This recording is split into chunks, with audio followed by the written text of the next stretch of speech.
Bênção. Você sabe contar de 1 até 150, não sabe, Otávio? Hã? Óbvio. Sabe? Você está em que ano já? Quarto ano? Rapaz. Então, entre 1 e 150, escolhe um número aí. Hã? Entre 1 e 150, escolhe um número qualquer. Entre 1 e 150. Pode ser o 1, pode ser o 150, ou pode ser qualquer um entre 1 e 150. 50. 50, muito obrigado. Parabéns, acertou, gente. Bate palma para ele. Isso, parabéns. Obrigado, pode sentar lá. Abra sua Bíblia aí no Salmo 50. Ê, saudade. Vou nem falar nada para não me complicar. Eu amo vocês. Saudade desse ar-condicionado aqui também. Pessoal de Itaim que está assistindo aí, ó. Matando a saudade aqui.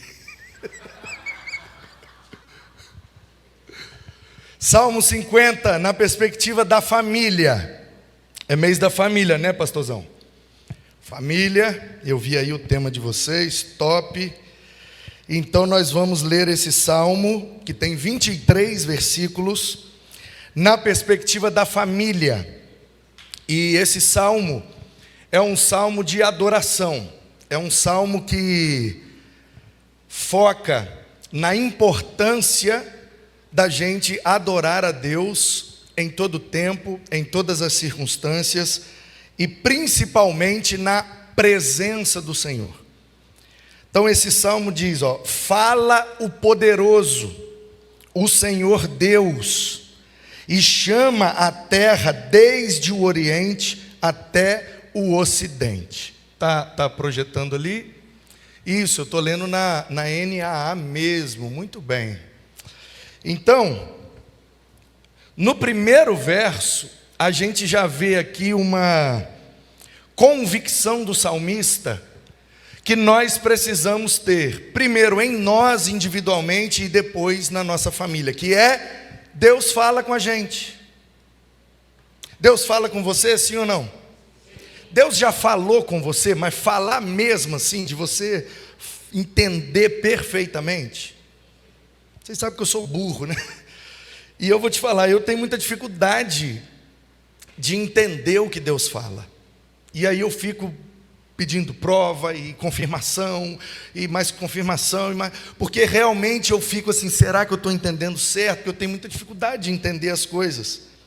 Mas apesar da minha dificuldade, eu não tenho dificuldade de acreditar, de crer, de ter a convicção de que Deus fala comigo.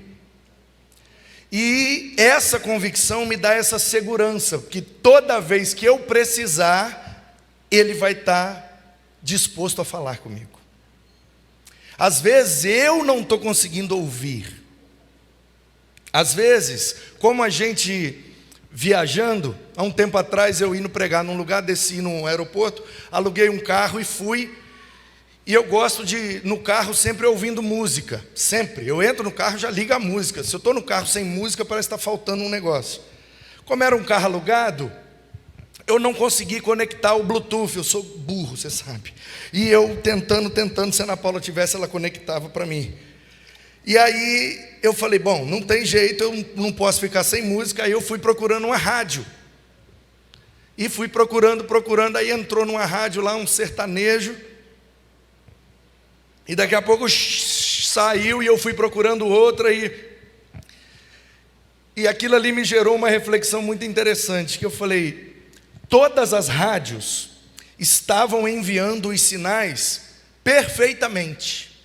Da rádio o sinal estava saindo limpo, claro, forte, nítido, em frequência modulada, né? Que é a rádio FM que eu estava procurando. Se fosse AM, era na amplitude modulada, né? Amplitude e frequência.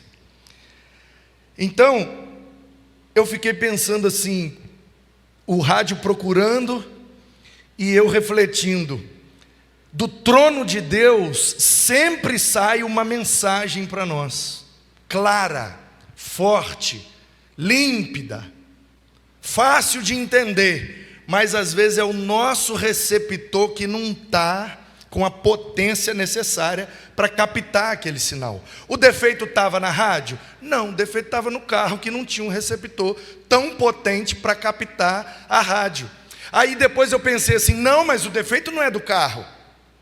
O problema é que eu estou longe da fonte de onde está saindo o sinal. Aí foi que Deus me pegou mesmo de jeito e falou, tá vendo? Quando o seu receptor não está fraco, você não me ouve porque você está longe. Então, irmãos, o salmista está dizendo, o poderoso fala. Se a gente não está ouvindo, das duas uma, ou a potência do nosso receptor está fraca, ou a gente está longe de onde o sinal está sendo emanado. Portanto, para a gente ter uma família abençoada, é famílias o que mesmo, pastor? O tema? Lar docilar, isso, obrigado. Para a gente ter um lar doce, Deus precisa falar dentro da nossa casa. E às vezes Deus não fala, por quê? Porque o nosso receptor está fraco, ou a gente está muito afastado de onde está vindo o sinal. Portanto, temos que imitar o salmista, por isso que ele diz, desde Sião, excelência de formosura, resplandece Deus. No tempo do salmista, e esse salmo tem pelo menos uns 700 anos antes de Cristo, nesse tempo só tinha uma forma de adorar a Deus, ir a Jerusalém no templo. E essa palavra Sião, ela simboliza, como isso é uma poesia, não é uma expressão geográfica, naquele lugar Sião.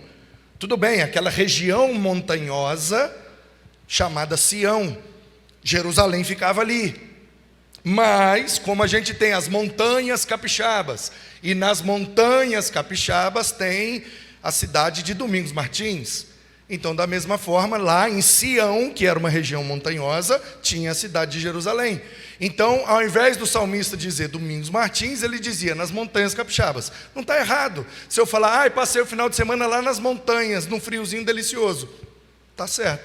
Mas, se eu quiser falar mais especificamente, eu fui lá em Domingos Martins. Então, às vezes, os poetas e os profetas, como usam de muita figura de linguagem, eles usam essa expressão Sião para falar o lugar onde Deus manifesta a sua presença. A gente sabe que era no templo e que era em Jerusalém, mas Sião é a maneira mais abrangente de falar, porque ali é onde Deus se manifesta.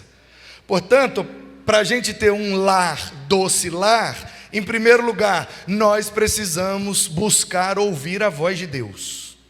E como é que a gente faz isso? Desde Sião, ou seja, a nossa casa tem que virar uma Jerusalém, irmãos. Vocês se lembram do Samuel, no capítulo 12, do primeiro livro? Capítulo 7, versículo 12, né? Quando ele pegou aquela pedra e chamou de Ebenezer. Então, gostei disso aqui, viu? O que era retorno virou um fronte legal. Gostei. Então, o Samuel pegou aquela pedra entre Mispá e Sem, porque eles estavam lá na tribo de Dan, enfrentando os filisteus. Aí o texto continua, e Samuel teve a vitória, Deus espantou os filisteus, eles celebraram, fizeram aquele monumento, chamaram de Ebenezer, a pedra de ajuda, e aí o texto diz lá no 16, 17, Samuel julgava todo Israel, de ano em ano ele voltava lá naquela região para julgar, para liderar o povo. Aí acho que o 17, se eu não me engano, diz, mas ele voltava a Ramá, porque ali estava sua casa, e ali edificou um altar ao Senhor. Isso é maravilhoso, porque Samuel rodava Israel inteiro, Samuel era respeitado e conhecido em tudo quanto era lugar, mas o altar do Samuel estava dentro da casa dele. E às vezes a gente adora aqui, e não está errado adorar aqui. A gente quer adorar e testemunhar lá no trabalho, e também não está errado. Na rua, com os vizinhos, mas a gente não pode se esquecer que o lugar mais importante de adoração é dentro da nossa casa. E o salmista está dizendo, para nós, no caso, para eles tinham que sair de qualquer lugar e ir ao templo. Imagina a família de Jesus que morava lá em Nazaré, no extremo noroeste da Galileia. Mais de 200 quilômetros, irmãos, andando a pé para adorar a Deus. E hoje a gente pode descer da cama e a gente já está em Jerusalém, porque o véu se rasgou e Jesus falou que não importa nem Jerusalém nem Gerizim, não é o lugar, é a maneira. E se nós estivermos do lado da nossa cama, em espírito e em verdade, ali é Jerusalém para nós. Portanto, o que a nossa família precisa, para que o nosso lar realmente fique doce, é que a voz do Senhor, que é doce, esteja sempre sendo ouvida por nós, principalmente nos momentos de adoração dentro da nossa casa. Eu quero que Deus fale comigo, mas eu não leio a Bíblia. Quero que Deus fale comigo, mas eu não canto um louvor. Quero que Deus fale comigo, mas eu não busco a presença dEle. Quero que Deus fale comigo, mas eu não tem como. Aí a gente vai se distanciando. Acho que Deus não fala mais comigo. Não, Ele continua falando na mesma potência e frequência. A gente que está ou com receptor fraco, ou muito afastado da fonte. Portanto, que nós tenhamos a coragem de nos aproximar mais de Deus, principalmente dentro das nossas casas. O nosso Deus vem, diz o salmista no 3, e Ele não guarda silêncio. Ou seja, Ele está dizendo assim, e não é que Deus gosta de falar? Deus gosta de falar. Tem gente que não gosta de falar. E eu vou falar um negócio aqui que você vai se assustar, você não vai concordar, você nem vai entender. Mas minha mãe, que provavelmente ou deve estar assistindo ou vai assistir, ela sabe que é verdade. Eu não gosto de falar, Raquel. Você acredita nisso? Você acredita, Lourdes? Eu não gosto de falar. Eu só falo porque é um negócio de Deus mesmo. É um dom de Deus, um chamado de Deus, um moldar de Deus, eu não sei. Eu odeio falar, principalmente com pessoas.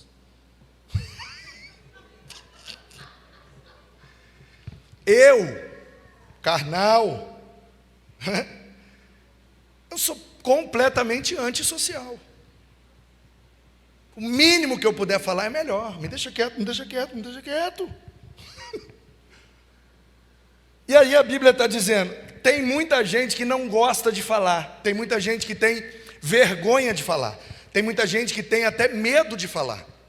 Aliás, nas pesquisas mais recentes, um dos 3 maiores medos da humanidade é falar em público.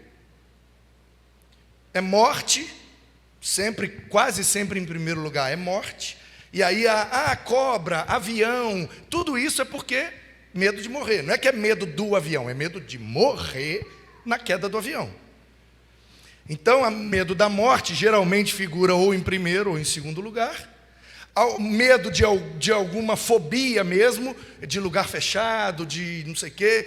E o medo de falar em público. Sempre, em todas as pesquisas, pelo menos em terceiro lugar, sempre está nos maiores medos da humanidade, o medo de falar em público. Eu conheço gente que se eu chamar aqui e der o microfone na mão, desmaia na hora. Acontece. O salmista está dizendo assim, quando Deus vem, olha essa dinâmica, que coisa maravilhosa. A gente tem que ouvir Deus, porque Ele é o poderoso e Ele fala. E a gente precisa fazer isso em Sião, em Jerusalém, lá no templo. Hoje, o templo precisa estar dentro da nossa casa. E o salmista está dizendo, o nosso Deus vem e Ele não guarda silêncio. Quando Deus se manifesta, Ele nunca se manifesta em silêncio. Toda manifestação de Deus vem acompanhado de uma palavra de Deus. Pegou fogo na sarça, de dentro do fogo, Moisés, volta lá e liberta meu povo. Uma voz, uma palavra. Toda vez que Deus se manifestou, Ele falou com o seu povo. Portanto, se nós queremos ser uma família que habita num lar doce, um doce lar, a gente precisa buscar ouvir a voz de Deus, fazer da nossa casa uma Sião, que a nossa casa seja sempre uma Jerusalém. E a gente precisa entender, quando Deus se manifestar, Ele vai sempre falar com a gente, porque à frente dele vem um fogo devorador, e ao seu redor ruge grande tormenta. Isso aqui é uma visão primitiva da divindade, de que tudo que faz muito barulho, assusta e é impactante, é uma manifestação da divindade. Então, eles estão dizendo assim, olha, quando Deus manifesta, Ele fala e acontece algo que é tão impactante, que todo mundo que participa daquele evento sabe e conclui, foi Deus mesmo que falou, foi Deus mesmo que esteve aqui, foi Deus mesmo que visitou a gente. Todo mundo sai convicto de que foi uma manifestação de Deus. Por quê? Porque nunca é escondido, subjetivo, não, é sempre audível, perceptível, impactante, como uma labareda de fogo, como se fosse uma grande tormenta, uma tempestade, trovões e relâmpagos e água e quando chove muito aqui, a gente percebe que aqui em cima o negócio faz barulho, né? Então, o salmista está dizendo, quando Deus se manifesta, a gente percebe. Deus não passa despercebido, não, irmãos. Eu acho que foi Deus. Será que foi Deus? Não, a gente nunca tem dúvida, porque quando é Deus, fica claro e notório para todo mundo. Foi Deus mesmo que falou, foi Deus mesmo que fez, foi Deus mesmo que operou. Ele intima os céus lá em cima e a terra aqui embaixo para julgar o seu povo. Olha que interessante, ele fala do fogo e agora do juízo. Toda vez numa poesia ou numa profecia que aparece a figura, não necessariamente a palavra, mas a figura do fogo, sempre vem acompanhado o juízo. Se lembram de Mateus 3, por volta ali do 11, né? João Batista dizendo, eu vos batizo com água para arrependimento, mas depois de mim vai vir um, e eu não sou digno nem de tirar a sandália do pé dele, e ele vai batizar vocês com o Espírito Santo e com fogo. Aí logo abaixo vem, e ele tem na sua mão uma pá, e ele vai separar o joio do trigo. Com a pá ele vai jogar o trigo dentro do celeiro e a palha para fora, e ele vai tacar fogo na palha. João Batista está dizendo, ele vai vir para julgar. Julgar. Toda vez que aparece a figura do fogo, ela vem acompanhado da ideia do juízo. Portanto, o que o salmista está dizendo não é para a gente ficar buscando a presença de Deus só para ter experiência emocional. Olha como eu arrepiei, ai como eu chorei, ai como foi uma bênção. Não, eu quero saber o que é que foi transformado no seu caráter, porque quando Deus vem, Ele vem com fogo, e o fogo é para julgar, é para corrigir, é para queimar o que não presta. Portanto, eu ouço Deus todo dia, Deus se manifesta todo dia, Deus faz coisa todo dia, mas a gente nunca muda. Eu acho que não é Deus não. Porque quando Deus vem, Ele vem com fogo, e o fogo de Deus é sempre para nos moldar. Ele intima os céus. Ele diz, congreguem os meus santos. A família nunca vai ter um lar doce se ela não congrega, se ela não gosta de congregar. Tem que congregar junto, para ficar junto. Eu não consigo conceber, eu até entendo que em algumas situações seja necessário, e às vezes é até útil, e Deus usa tudo, mas não tem nada mais ideal do que a família inteira congregar junta. Até porque a nossa casa é a nossa primeira congregação. Então, precisamos congregar. Os que comigo fizeram aliança por meio de sacrifícios. Claro que ele está falando aqui de sacrifícios no plural, porque ele se refere ao templo de Jerusalém, e lá toda vez que vai no culto tem que levar um bicho para matar. Então eu fui agora, matou o bicho, eu vou embora. Aí daqui a 4 dias eu volto, eu trago outro bicho. Então sacrifícios no plural, porque lá matava os bichos. E o escritor de Hebreus diz, agora não precisa mais matar bicho. Cristo é o Cordeiro e Ele morreu de uma vez por todas. Portanto, quando eu creio no sacrifício de Cristo, eu estou pronto para cultuar a Deus. Preciso trazer um bicho aqui, pastor Daniel matar para a gente buscar a presença dele. Mas, quando eu creio em Cristo, o sacrifício de Cristo é o meio pelo qual eu faço uma aliança com Deus. Congreguem os meus santos, os que comigo fizeram aliança por meio do sacrifício de Cristo.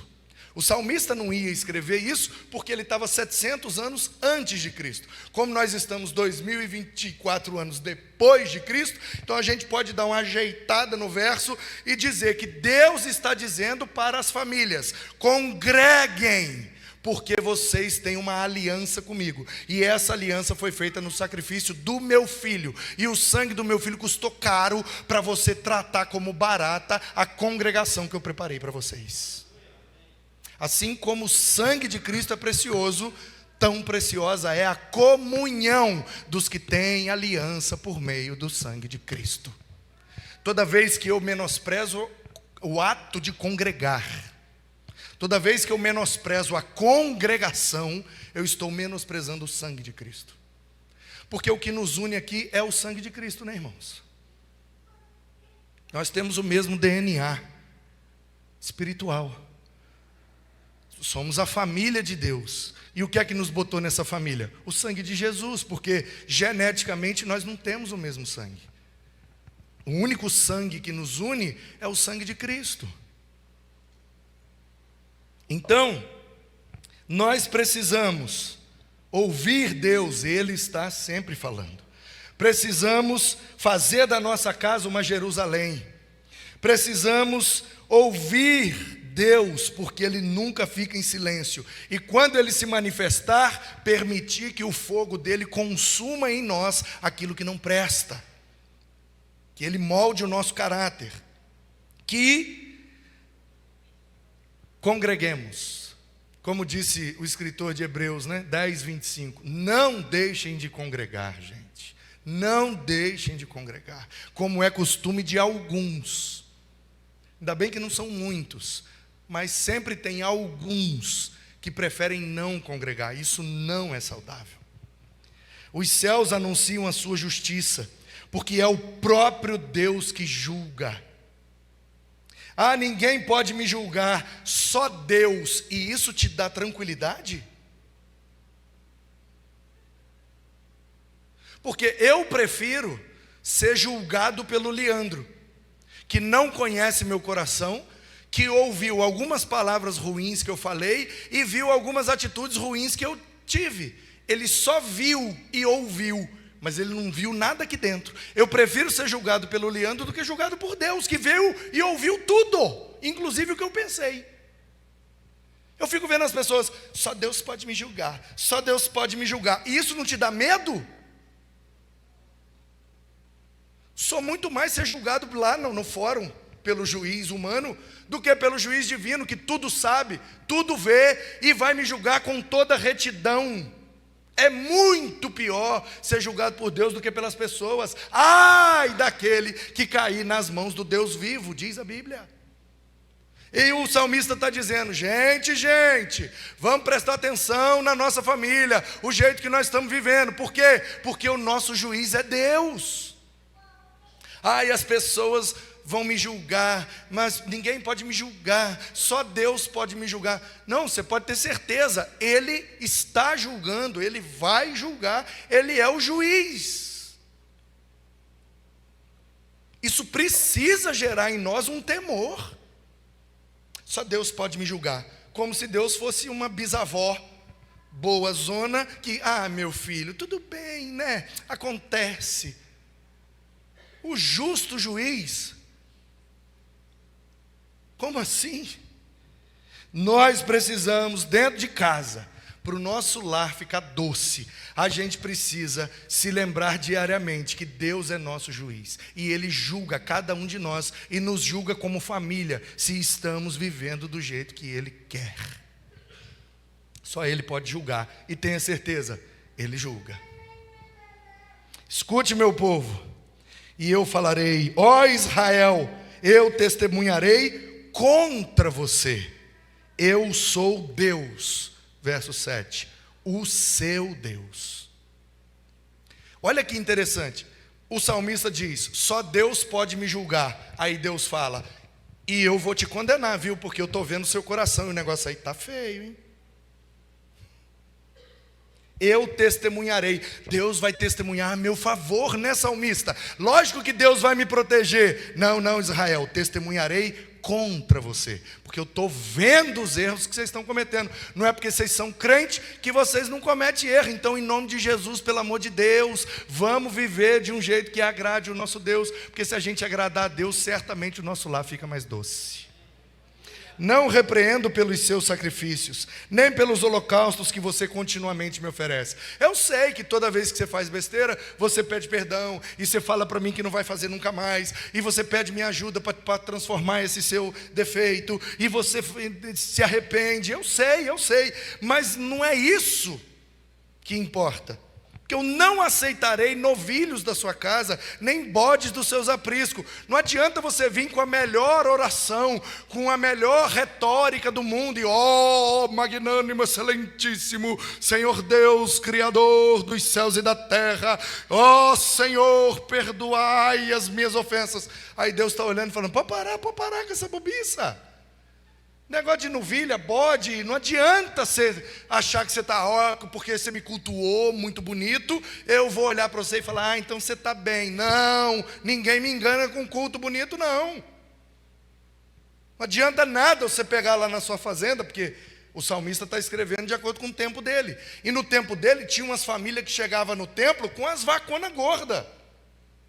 Pensa naquelas vaconas, aí os caras chegavam e: pode matar aí, que esse é meu culto, aleluia. Aí, né, a gente que é humano fica: nossa, olha como essa família é santa, olha como essa família é abençoada, olha o tamanho da vaca que eles sacrificaram. Aí Deus está falando: eu não quero saber de vaca, não.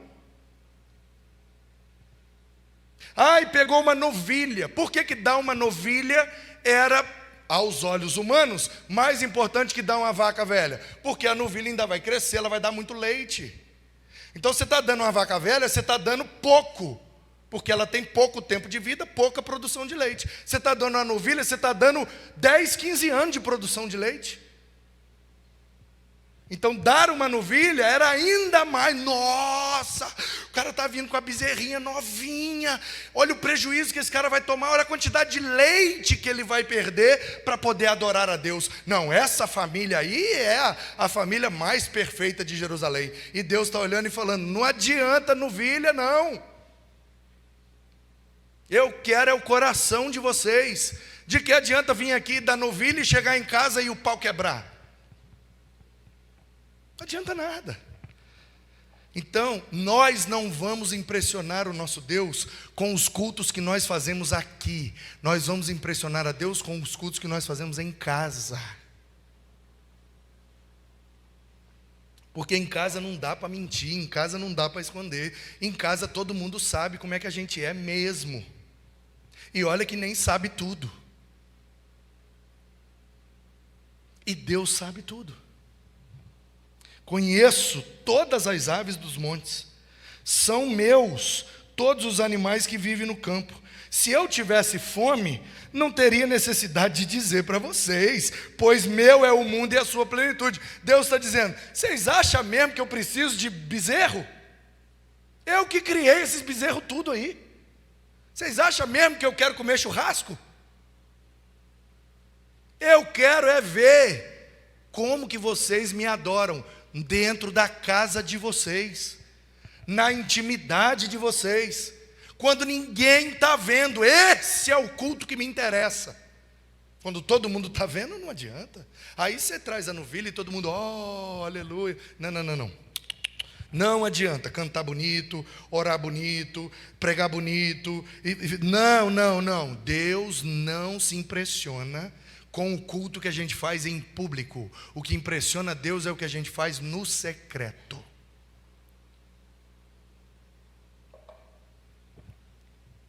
Acaso como eu carne de touros? Ou bebo sangue de cabrito?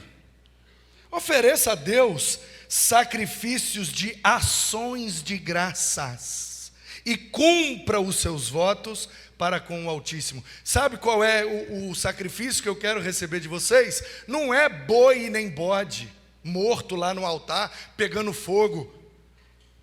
Tudo bem, eu aceito o boi e o bode, mas o que eu realmente quero é a gratidão de vocês. O que eu realmente quero é que vocês cumpram os seus votos. Atrás do certificado de batismo de todo mundo, pelo menos dos que batizaram numa igreja batista, da CBB, porque eu sei que nas nossas membresias hoje tem muita gente que foi recebido por aclamação, foi batizado em outra denominação, então provavelmente não tem. Mas os que foram batizados numa igreja da CBB, atrás do certificado de batismo tem um pacto. Tendo sido levados pelo Espírito de Deus, aceitar o Senhor Jesus como nosso único e suficiente Salvador, diante desta congregação, solenemente negar o seguinte pacto. E aí vem, eu vou fazer isso, eu vou fazer isso, eu vou fazer isso, vou fazer aquilo, vou fazer. Procura seu certificado de batismo, dá uma lida ali atrás e vê se você está cumprindo os seus votos. A gente promete muita coisa para Deus, mas quando o pau quebra, a gente não cumpre. Aí Deus está dizendo, de nada adianta fazer culto bonito se não tem gratidão no coração. De nada adianta fazer culto impactante se não está me obedecendo. Invoque-me no dia da angústia, e eu o livrarei, e você me glorificará. O salmista chega num ponto aqui agora da poesia, que aqui é a virada de chave. Provavelmente na construção melódica e harmônica dessa música, nesse verso dava uma guinada. Talvez uma subida de tom, talvez uma mudança de harmonia, alguma coisa para que a congregação percebesse. Agora veio uma segunda parte da música que vai nos levar ao ápice dessa poesia. E ele diz, invoque-me no dia da angústia, eu o livrarei e você me glorificará. Invocar, livrar e glorificar. Se você me invocar, eu te livro. Quando você é livrado, eu sou glorificado. Não é liberto, é livrado. Um preso que aceita Jesus, e lá no retiro nós ouvimos essa semana, que a nossa junta de missões estaduais da Convenção Batista do Espírito Santo batizou mais de 70 presidiários. Aliás, acho que mais de 90 e só 70 foram num presídio de Cachoeiro. Algo próximo disso. Então, o que o salmista está dizendo é, quando eu invoco a Deus de forma sincera, genuína, porque eu não quero impressionar ninguém, eu quero adorar o meu Deus. E eu invoco Ele, por quê? Porque eu acredito que Ele fala comigo, eu sei da importância da manifestação dEle, tanto para mim quanto para minha casa, e eu vou buscando Ele, e quando Ele vem com fogo, e aí Ele me molda, e eu entro nessa relação de buscá-lo, e Ele me moldar e me tratar, e isso gera em mim uma gratidão, um desejo de obedecê-lo, e aí eu começo a entrar nessa dinâmica, que é, eu invoco, Ele me livra, e eu o glorifico. Então, os presidiários que foram batizados, eles não estão livres, mas eles estão libertos. E por outro lado, eles não foram libertados, mas já foram livrados.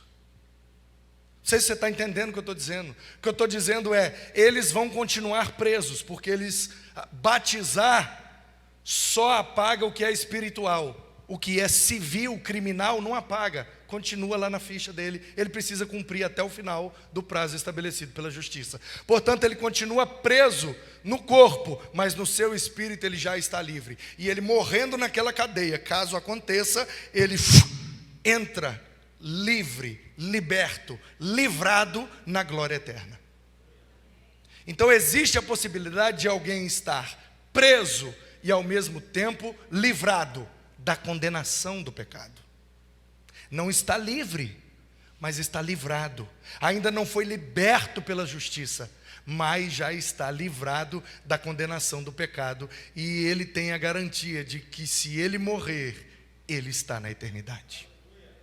É isso que o salmista está dizendo.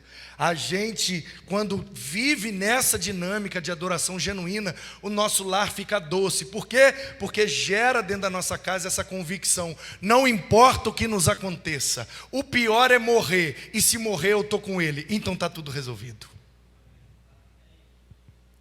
Mas o ímpio, ao ímpio, Deus diz: de que lhe serve repetir os meus preceitos e ter nos lábios a minha aliança?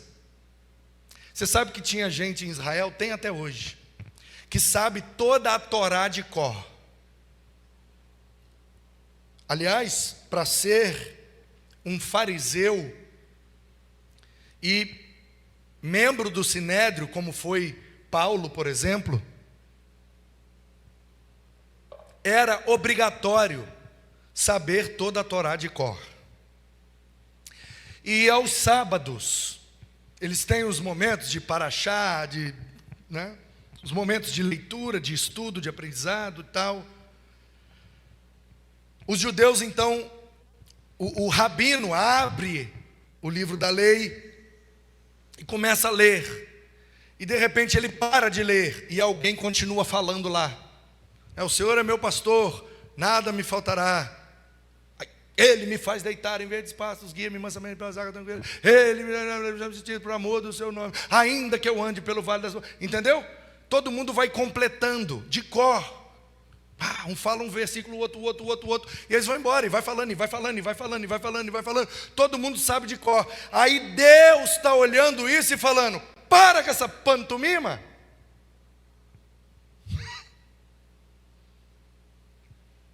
Um pastor me contou, porque ele viu que eu faço o negócio dos versículos das crianças. Aí ele falou: Manu, na minha igreja aconteceu um negócio muito interessante. Eu não fazia assim igual você faz, toda vez, e fila e negócio. Não, de vez em quando eu falava: vamos orar pelas crianças. Alguém quer falar um versículo? E aí sempre tinha um menininho lá que falava um versículo. E ele falou vários versículos. E eu comecei a estimular a igreja. Está vendo, irmãos? Uma criança está falando versículo. Olha aí, a criança. E a gente não sabe. Olha só essa criança. Aí diz que a criança foi e falou uma porção maior da Bíblia. Não chegou a ser um Asaf de falar salmos inteiros, nem um Nicolas de contar histórias inteiras. Mas ele falou um trecho maior, tipo 3, 5 versículos. E aí o pastor: está vendo, irmãos? O menino sabe Bíblia. Aí diz que um senhor levantou e falou: pastor, pois não, irmão, pergunta esse menino quantos boletos ele tem para pagar amanhã. Muito mais fácil para ele, pastor. O menino não tem preocupação nenhuma, está com a mente fresca, nova. E aí essa foi a situação engraçada. Depois que, aí todo mundo riu, amém, né? E aí as crianças foram saindo para o culto infantil. Diz ele que o povo sentando e tal, e aquele clima de... E aí a menininha puxou ele, e ele precisava voltar para continuar o culto. E uma menina puxou ele assim, e ele: oi filho, oi, o que foi? Aí ela falou no ouvido dele assim: Ele sabe versículo, mas lá embaixo ele bate na gente.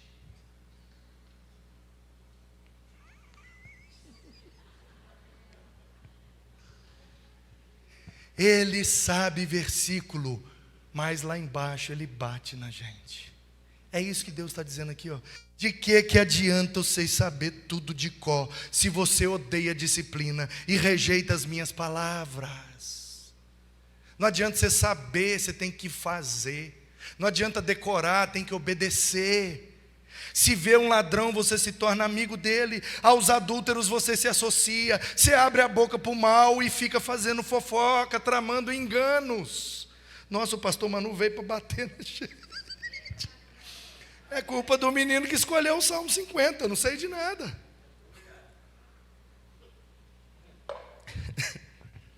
Depois o Daniel vem com bálsamo. Senta-se para falar contra o seu irmão e difama o filho de sua mãe. Não, esse verso aqui me bate muito, viu? Porque eu tenho uns irmãos que são abençoados, aleluia. E negócio de falar mal dos filhos da minha mãe é um negócio que eu... Ai, é difícil, né, irmãos? Lar doce lar. Mas a gente senta o bambu até nos de dentro de casa.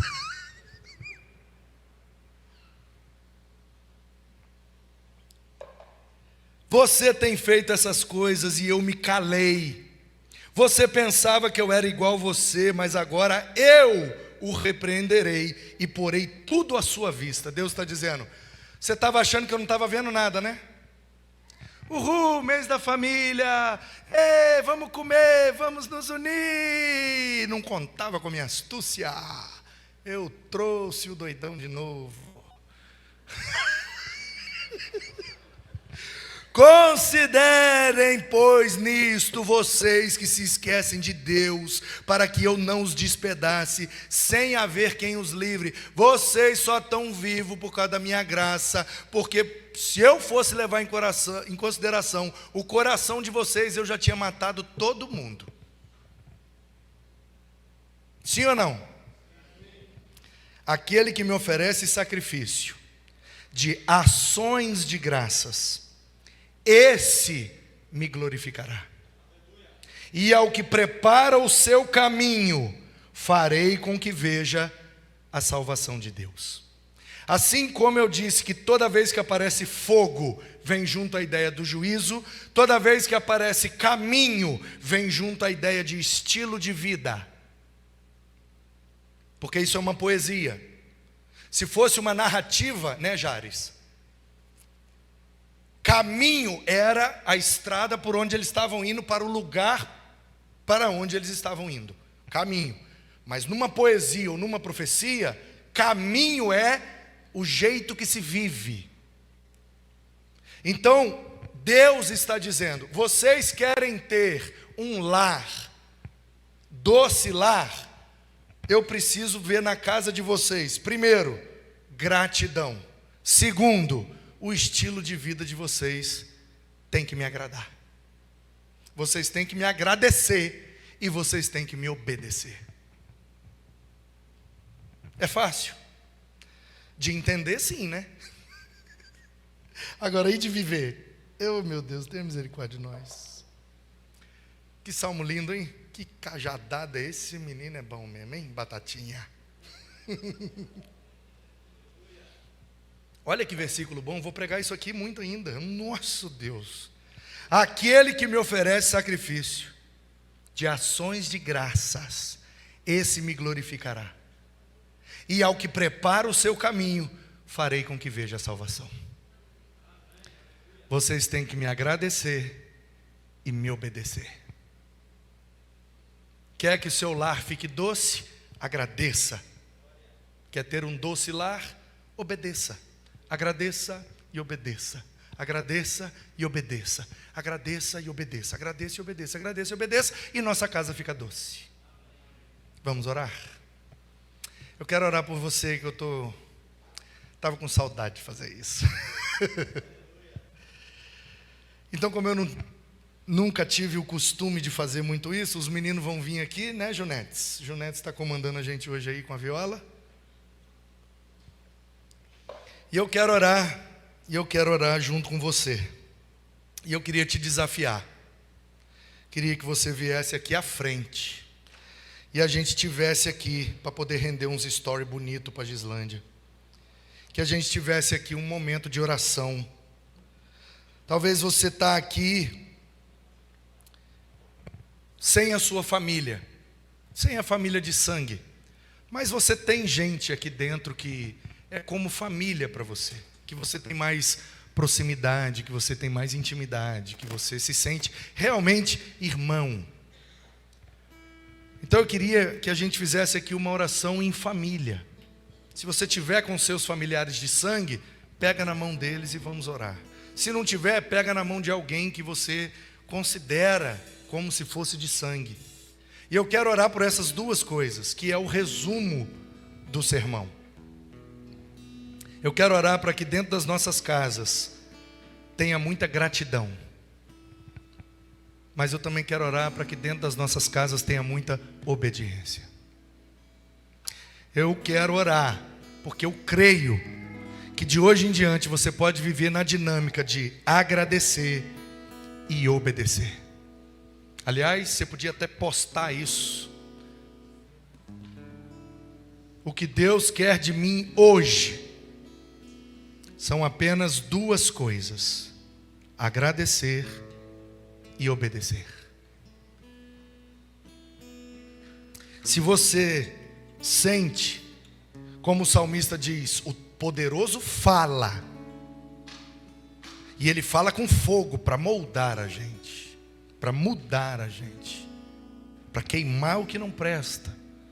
Então, se você está entendendo que Deus está falando com você e que você precisa agradecer mais, eu quero orar com você. Se você acha que você precisa obedecer mais, quero orar com você. E enquanto eu estiver orando, você pode ficar à vontade. Fique em pé, ajoelha, vem na frente, faz o que você quiser, mas não deixe de responder ao desafio da palavra de Deus para o seu coração nessa noite. Pai, nós te agradecemos pela tua palavra, que é realmente maravilhosa. Meu Deus, como que pode um negócio escrito há 2700 e tantos anos atrás? Como que pode uma poesia, uma música de um povo que morava a milhares de quilômetros de nós, estavam há milhares de anos antes de nós, e a poesia daquele povo, tão antigo e tão longínquo, para nós nessa noite foi mais atual que o jornal de amanhã.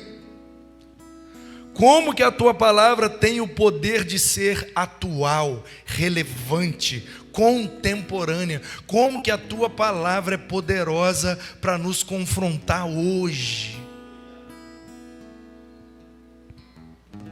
E eu estou orando junto com os meus irmãos, gente querida, gente amada, gente que eu tenho certeza que deseja agradecer mais e obedecer mais. Diante de tudo que o Senhor nos falou nessa noite, nós queremos nos posicionar nesses dois desafios. De hoje em diante, dentro da nossa casa haverá mais gratidão. Ó Senhor, como que a gente esquece de te agradecer diante de tantas coisas boas que o Senhor tem feito por nós. Nós temos um teto sobre a nossa cabeça, nós temos um colchão macio embaixo de nós, nós temos um guarda-roupa lotado que a gente fica até com dúvida do que vai vestir. A gente pode escolher o que vai calçar. Depois desse culto a gente vai ter 2, 3, talvez mais opções de alimento. Se a gente quiser tem biscoito, se a gente quiser tem comida, se a gente quiser pode ter um hambúrguer, uma pizza, uma carne. Nós temos tanto e te agradecemos tão pouco. Que Que o Senhor nos perdoe e nos faça, para a tua glória, em nome de Jesus, famílias mais gratas. E por outro lado, Senhor, tantas dificuldades nós vivemos porque nós somos desobedientes. Portanto, nós queremos pedir a ajuda do Senhor para que dentro das nossas casas haja mais obediência. Que cada um de nós seja mais obediente, para que a nossa família se torne mais obediente. E eu tenho certeza que a gratidão e a obediência vão atrair a doçura da tua presença. O nosso lar vai ficar doce quando nós formos gratos e obedientes. Portanto, no que depender de nós, nós sairemos daqui para agradar o Senhor. E o Senhor disse com a gente: eu não quero culto bonito, eu quero que cumpram os seus votos. Portanto, nós sairemos daqui para sermos mais gratos e mais obedientes, pois só assim o nosso lar ficará doce para a glória do Senhor, em nome de Jesus. Amém. Amém.